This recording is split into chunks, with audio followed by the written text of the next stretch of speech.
Would love to welcome each and every individual to Voices of Integrity podcast, Top Gun Sales Boot Camp. And I don't know, why do we have so much fun here, especially in the pre and the post? Like, you want to be in the pre and the post. You want to come before and stay around after. Oh my gracious. I can't even repeat what what was just there.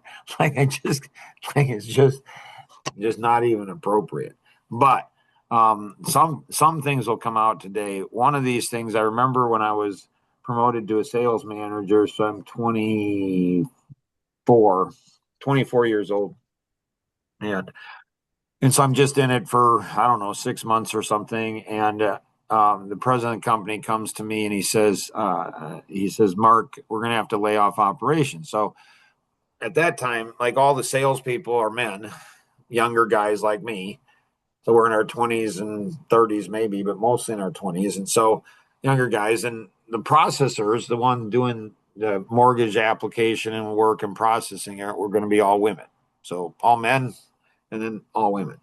Um, and then, um, and then, so he says, hey, Mark, sales are not where we need it to be. I'm like, yeah, sorry about that, Tony. That's on me. He's like, well, you've only been doing it for 6 months. Really can't hold you accountable for the whole sales team. And I said, well, kind of you can. I am. And he says, we're going to have to lay off a processor. I'm like, yep, not under my watch. That's not going to happen.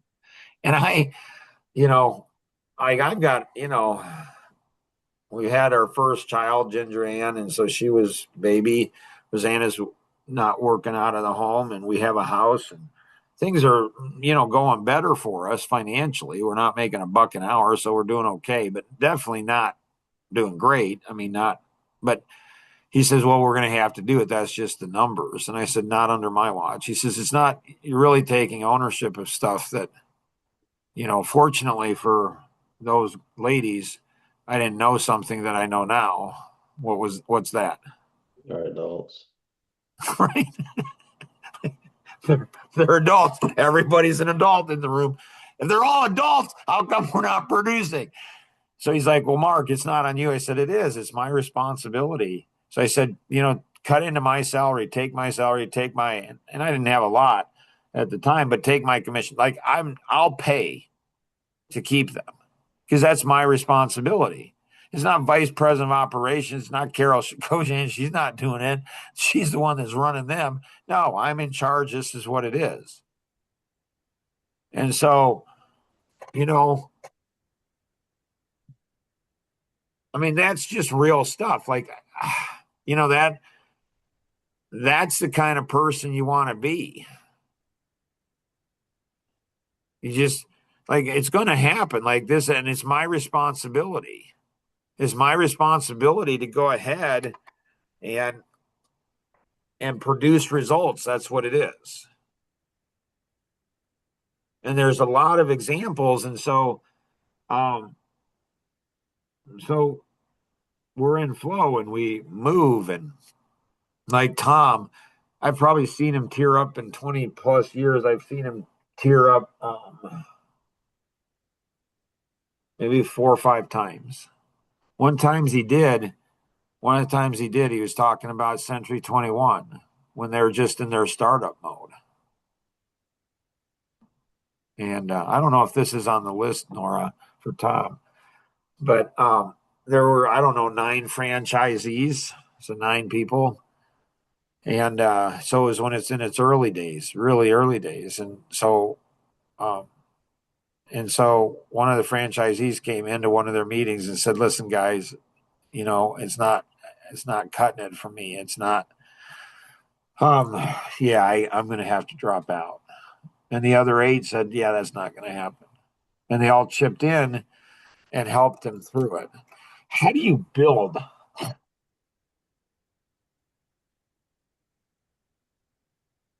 The military is amazing at this.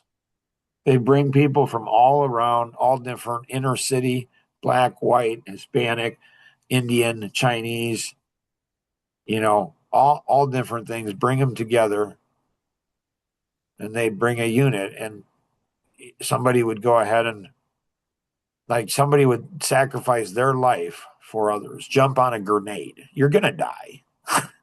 And they will.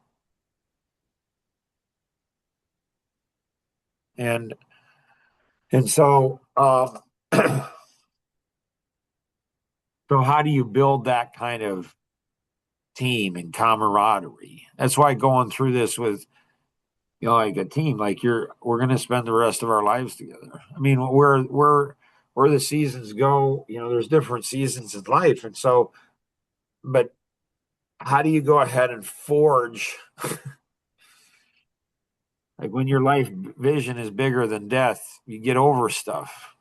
Like, how do you develop level 4 friendships?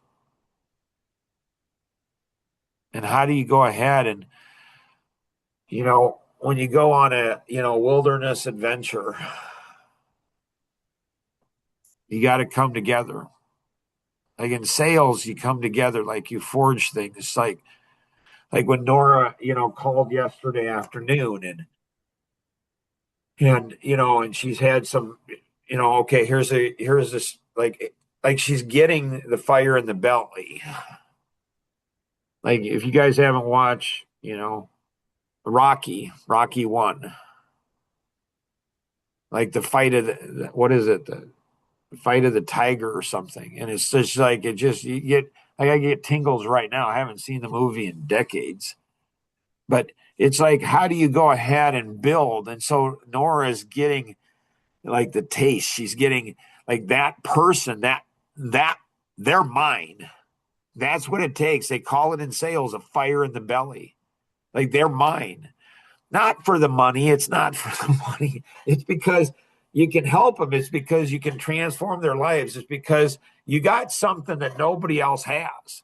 It's not about a product or service. It's about, you know what?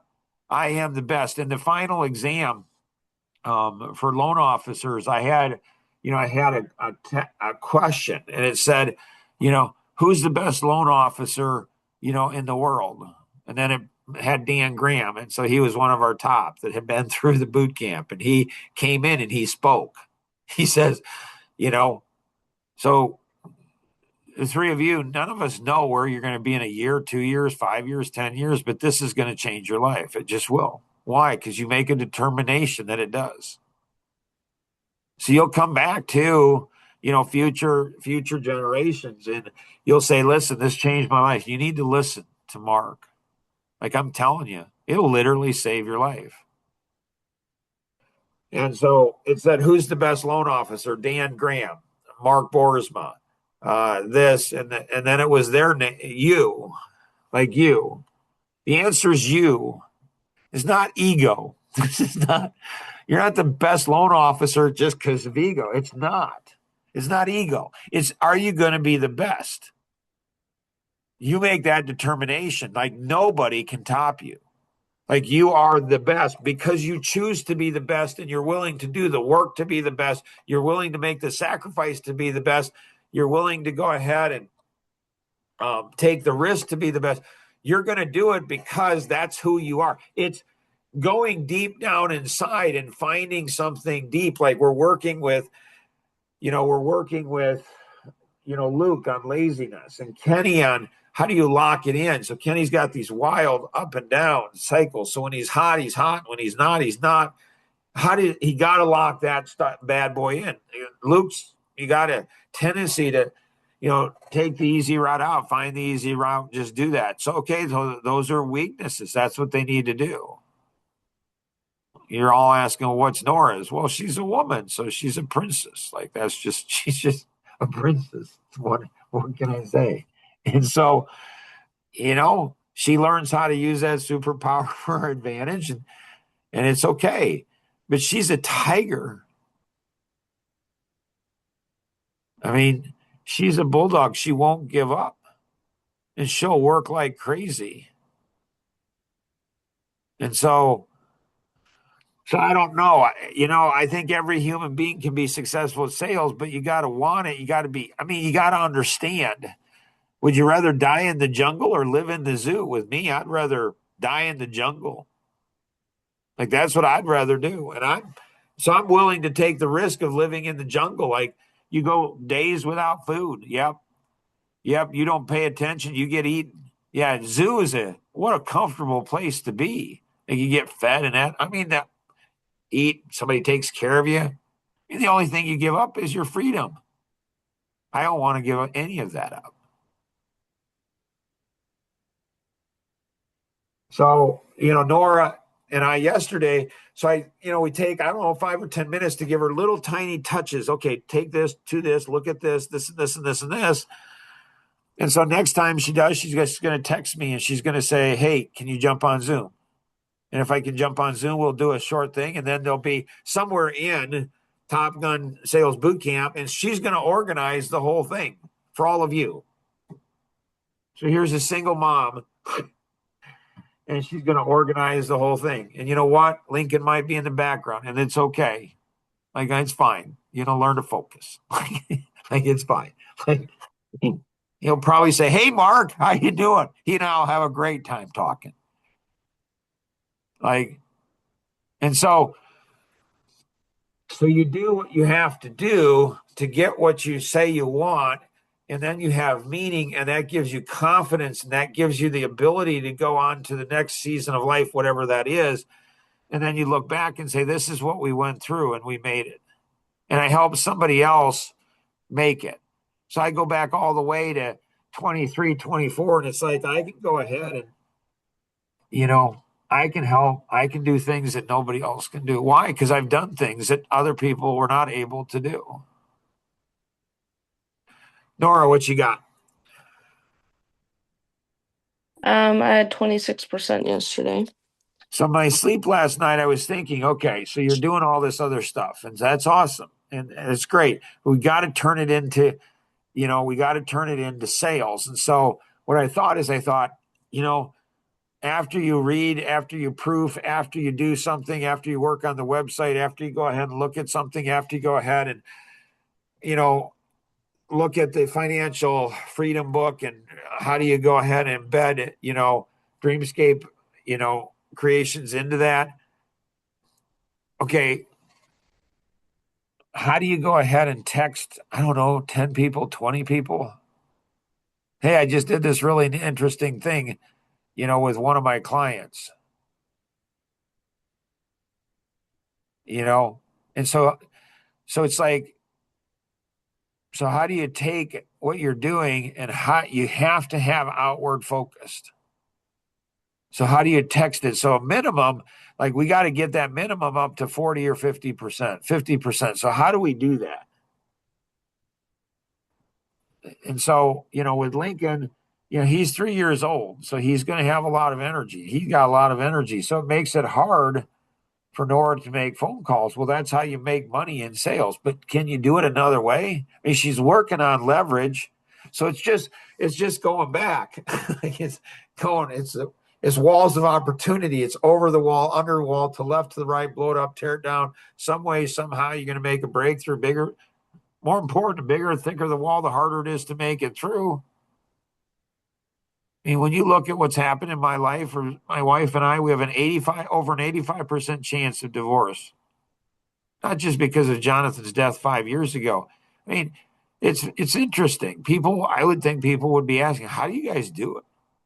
How in the world do you guys do it? How have you done it? And it's big. I mean, I think a lot of it's because of sales. A lot of it's because of the business stuff. It's because the amount of discipline, the amount of, like, integrity, the amount of work, the amount of sacrifice. Like, this is just how life is. And so you fight through it. Anything else you got, Nora? No, I mean, I was just gonna talk about the thing yesterday. You had said something about, I think it was called a Columbo Close or something. Yeah. Okay. Well, there's this TV show from 30 years ago, and he's a detective, and Tom Coons calls it the Columbo Close. So he's a detective, and he goes in and he interviews a witness, or a suspect. He goes in and he interviews them, doesn't get anything out, and then he turns around and he goes to leave, and that was his signature close. And he'd go ahead, he'd turn around and say, "Oh, by the way," and he'd ask one more question. and that would convict the killer. Like that would get his man or his woman. And so in sales, the Columbo close is you give in to them, and then all of a sudden you say, "Oh, one more question." So yesterday, Nora, and this is good, this is healthy. She's like, "Oh, if I'd have done this or said this, or how could have I handled this better?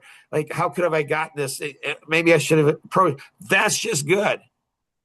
So she can call him back, text him back, say, "Oh, one more thing. Oh, one more question. Oh, I thought of one more thing," and then swing back around. So you're a bulldog. A bulldog physically is like a vice grip. Their jaws are like vice grips. Their jaws are different than the jaws of other dogs. So it's like a vice grip. It locks in, and you can't get. That's why it can be so dangerous. That's what you want to be in sales. You lock, they're yours. Like in fighter jets, it's like you get locked on the missile, you get locked on, and that's a dangerous situation.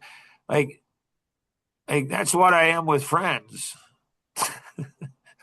like, why'd you lock? I don't know. Something about it. Like, I don't know. And so you get locked on sales. You're like, this one's mine. Like, this is mine. Like, this is going to happen. They don't have a choice. Like, it's not a choice. You don't have a choice to work with me. You don't have a choice to buy. There's no choice. You're mine. Period. Is how it's going to work. like Babe Ruth, the famous baseball player. He gets up to the plate, and the pitcher looks at him. He looks at the pitcher, and then he goes ahead and points out to the right field and says, "That ball going over that fence." That gets the pitcher all like, "Yeah, I'm going to show you, buddy." Pitches it. What happens? Boom. Takes the ball, pounds it over. Would have been smarter to walk him, but nope. Like, testosterone kicks in. Like, that's the confidence. Like, this is how it's going to work. And then you make it work. Nice. Anything else, Nora, you got? No. So there's little tips. And so what Nora's doing is she's not just learning she's not just learning how to go ahead and sell. She's learning how to build a machine, a sales machine. There's all these little things, and same thing with Kenny and Luke. Like, there's all these little things that I'm teaching them and here and there about life and about relationships and about business and about sales and about personalities and about marketing and all kinds of stuff. The amount of time that I invest into these guys is crazy. So what they're going to try to do is text me and say, "Hey, Mark, can we get on the Zoom call?" And we might do a 2 or 3 minute. And then Nora's going to have to figure out, but you got the double analytic, it'll be fine. And the driver, so he'll figure out, where do these little tiny lessons go? And she's going to start building a library. It's not 20, 30 minutes. It's going to be 2 or 3 minutes or 5 minutes. Here are specific things. And so, like pickleball, it's unbelievable. Like, the patterns are insane. You've got the basic player, the intermediate player, and the advanced player. What's the biggest challenge of the basic player? It's taking and applying like, you learn something, now you have to apply it. And it's counterintuitive. Like, I'm at the back line and I've got to step forward with my left foot, and then I've got to step forward with my right foot. I'm not going to think I'm just going to hit the stupid ball. No, you have to do this. Really? Oh, do I hate it? I just want to go out there and just destroy him. And at the level I'm playing now, she's like, "Oh, you can do that." I know this. Like, I can get, like, "Mark, the way you're playing now, like, nobody's going to win. You're a monster. You are a monster. But you get to the next level, they're going to take you out.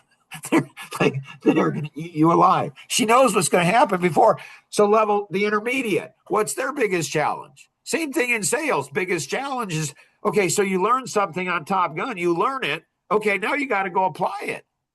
And you won't, because it's counterintuitive. It doesn't feel comfortable. It's not part of your reflexes. So you're going to learn it. That's why doing this once a day, it's not enough. You got to do it throughout the day. And Kenny and Luke, this is why it's beneficial being part of the highest Top Gun, because then you get direct access to key people that can be throughout the day. That's what you want. Boom. This is what it needs to be. It's a benefit of going on Action Vision. And so then, okay, so the intermediate, what's their biggest? So same thing. Makes sense. They're just at a higher level. What's the biggest challenge that the advanced has? See, theirs was different, and she knew it. Man, she's good. She knew it. She's like, it's to grow, it's to go back to do the disciplines, it's to do the drills. So they get confident because they're at the top. They're the best of the best. And so what happens is it's hard to go back and to continue to grow because you don't have to grow. She's like, I'm very competitive against myself. And I told, like in sales, it's the same thing. You're competing again. At some point, nobody will touch you. Nobody will be able to compete against you. So then, do you have it within you to compete against yourself? That's where it's at. Is there like always wherever you're at in life, there's always a higher level, always something. Always.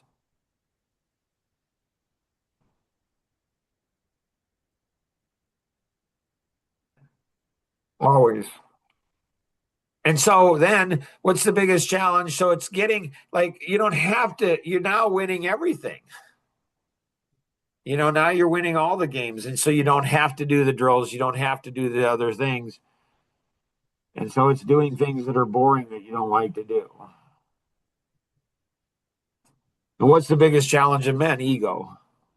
What's the biggest challenge of women? Putting your children, your husband, putting other people first, not time blocking, not making time for yourself. I see that. And so, what's the biggest challenge for kids? Discipline, focus. It's the same thing. It's the same thing. Pickleball is the same thing as life. It's the same thing. It's the same thing. So you guys don't understand that they're going through this. You guys don't understand. Like you need to thank Kenny, Luke, and Nora. Like they're paving the way, making the way easier for you to go through. And congratulations, you made it through what, 3-4 months? That's good. Oh, this is just the beginning. Like it's going to get more fun than this, but you got to stick with it. You got to stick with it. Kenny, what you got? So there's, I guess you could say there's like different levels to our sales, the different sales that we do. There's roofing. I mean, that's the quality of the customer that you're dealing with. It can vary from low to high. And then there's when we did a pool house once, that was a very high-end client, and it takes a different level of systems maybe. And then so one of the things that I'm working on another one similar to that. And then the software systems that we have are almost not nice enough, or I don't like there's some of the capabilities that they don't have that I wish they had. And we don't do it often, so it doesn't really make sense to upgrade our software to something that's what we need. But how do we still present it for this one job, present it so the customer has a good experience? Yeah, and that's you can do it manually. You can always go back to the manual.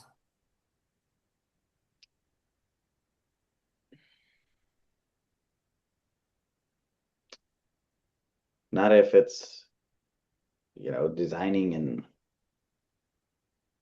3D. Well, you can go ahead and contract with this stuff, and so you could find a company that does that kind of level, and you can work on an agreement. You pay them a percentage, you whatever. So there's things you can, so delegate, systematize, contract out, hire someone, or partner with someone.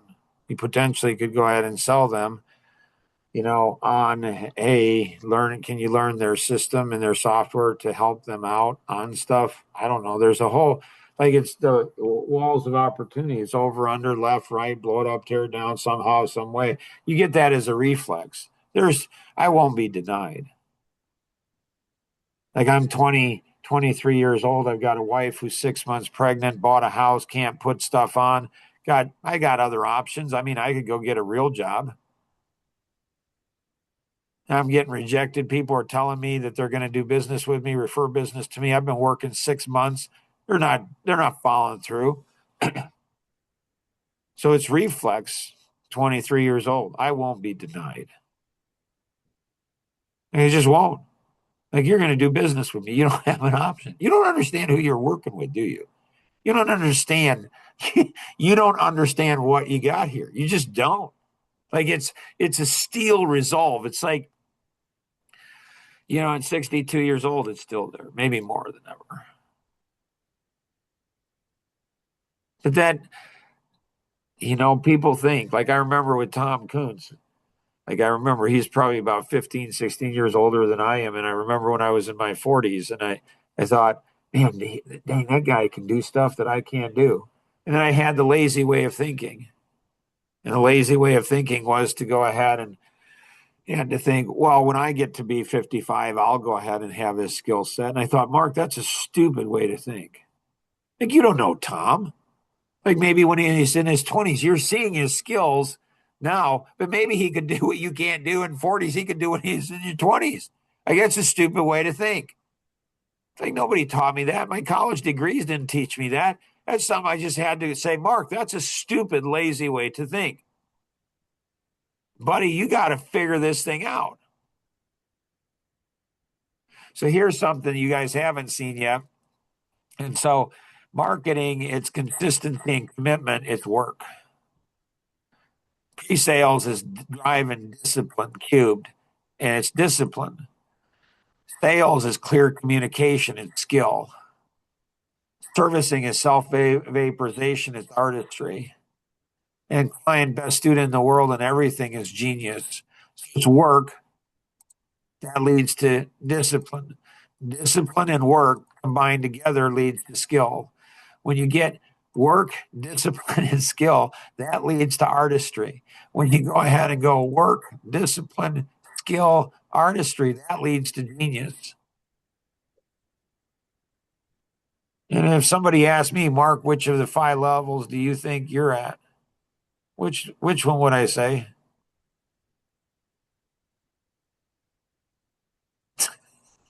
Number Most days I feel bottom one.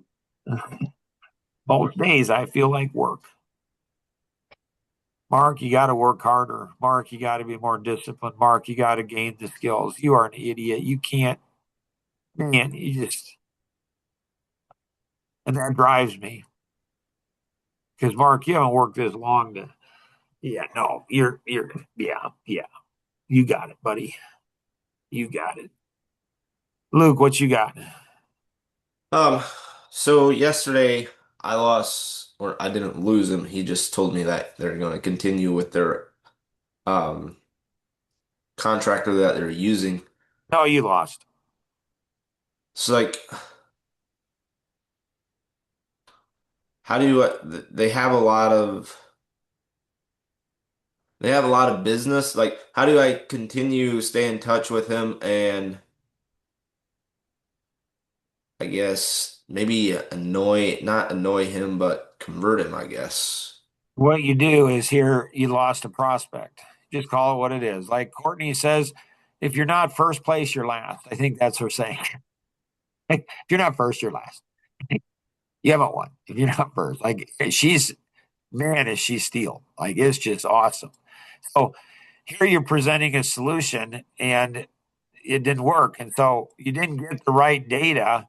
You didn't get the right data, or you're not leveraging that data properly. You go back to asking questions. So you get me over the information and say, Mark, here's the information that I gathered. That will tell me. I mean, I'll be able to look at that within 3 minutes, probably within a minute. I'll say, yep, he missed this data, this data, this data. And then he's not getting the data. He doesn't have the system. So then, if you've got the data, then it's leveraging the data. You have to learn how to leverage the data properly for mutual benefit for everyone. And so there might have been questions you missed or you could have asked. So again, just like Tom Kuhn says, when one of his salespeople said, when somebody says no, they think they're saying N-O. But what I'm hearing as a salesperson is K-N-O-W. They don't know what I knew. If they knew what I knew, they'd be saying yes. See, they don't understand. They don't even know. Like, for those that have ego, this is going to sound like ego, but it's not. It's just fact. It's just fact. They don't know one of the best things about working with you. They don't even know what it is, Luke.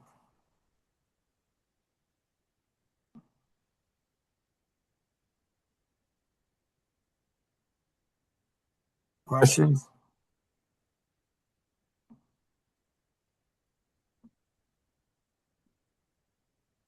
I don't think so. Anybody have any questions for Luke? Because he can't ask the question. See, Luke doesn't even know what one of the best things in working with it. He doesn't even understand it, which is fine. It's okay. But he's losing sales because of it. Shoot, Kenny and Nora, they don't seem to know what one of the best things in working with Luke is what.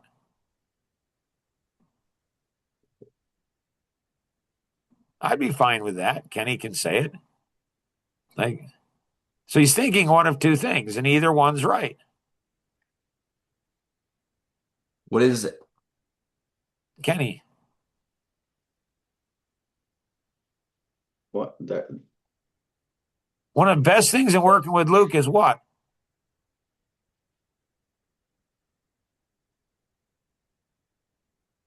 there is a an upside. There is something. Poor Kenny. Nora, what's one of the best things in working with Luke? Surely you know this, Nora. I would say his energy. No, not that. Okay, fine, but they can see that. No, it's hidden. Right answer could be one of the greatest things in working with Luke is Kenny. And Kenny doesn't understand his value. He doesn't understand why. He's young. He doesn't understand. Like if Nora said one of the greatest things in working with Luke is Nora, I'd be like, absolutely. Like you don't understand. You don't understand. You don't understand Nora. I understand Nora. I get Nora. I get Kenny. You can go ahead and say one of the best things in working with Luke is Mark. Do you have any idea what it's like to go ahead and work with somebody who has a life vision to touch 8 billion people in every area of their life in a fun, exciting way? Do you have any idea what it's like to do that? Like, that's crazy. And the guy's been after it since he was 8 years old. Like, one of these days it's got to pay off. Like it's there. Like, it's right there. Like you don't understand. You guys see some of the rough edges. You guys see some of the messy stuff. You guys see, I don't know. No, I'm telling you, one of the best things in working with Luke is Kenny. One of the best things in working with Luke is Nora. One of the best things in working with, Luke is going to be Ginger Ann or Elaine or Anita. It's the people around him. One of the best things is Mark. The guy's a monster. He doesn't have any ego either. He just doesn't. It's not ego. It just is. Like if I'm the best pickleball player I'm just him. It's not ego. It's just, can anybody beat me? If they can't, then I'm the best. It doesn't mean I'm better than anybody else. I'm not. It doesn't. It just means I'm the best player. Well, let's play. Okay, then we'll see. Like when you invest decades of your life, when you make the sacrifices in the work that you do and you give what you give and you care what you care, like when you do all of that for decades, like that's amazing. And they don't know. And it's okay because Luke doesn't even know. And so you give me the data, have me look over the data. Like he's got issues. Is he married, Luke? I think so. You think No, so? Like, I'm not even what do you sure. think? Like, you got to know these things, dude. Like, next time, ask me about the McKay 66 and swimming with the sharks without being eaten alive. Like, I read that book when I was, I don't know, in my 20s or 30s. Like, you guys either one of two things you either need to do. You either need to read or you need to trust me. Read or trust me. Just do it. And so you got to know, Luke, because that's where the guy's heart is. Like I see Courtney playing with my wife and teaching her and working with her. I see my wife giggle and I see Courtney giggle and I see them both tease me and make fun of me. They're both ganging up on me. I love that. Like it's so cool. It's so cool to see the wife of your youth. It's insane. So understand your strength, understand your power, understand where it comes from. You understand that, you'll be unstoppable. So you get me over the information and I'll tell you, here's where your systems are lacking. Or here's how you got data here, you got to leverage the data. Anybody else have anything else? At what point do you let people go? Well, I'm only 62. I don't know. If they do it once, if they do it twice, Do what? um, if they're not ready to go in the morning.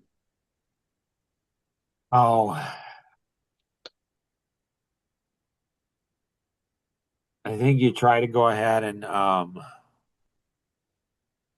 you try to invoke enough pain on them that it doesn't kill them. Man, make it hurt. Make it hurt like crazy. I mean, make that thing hurt. Make it hurt. Like one of my daughters, she loves Taylor Swift. Her dad's going after Taylor Swift writes all these songs about others. Her dad's writing a song to Taylor about Taylor Swift to Taylor Swift. Like Taylor, sweetheart, like here's some things for you. You need to learn some things. You don't understand. You don't understand everything. Yeah, you're a billionaire. I respect you business wise. You're amazing. And so I'm going after, my daughter's idols. So I'm going after people's idols now. Like she got a lot of people that she really looks to for songwriters. Yep. I'm going after each one of them. Like some of these songs is like, really? So go after their idols. Drinking, drugs, snowboarding, weekends, cruising, relaxation, sitting back, family, church. I don't know, wherever their idolatry is, I'm going after their idols. And so you make them pay, get them.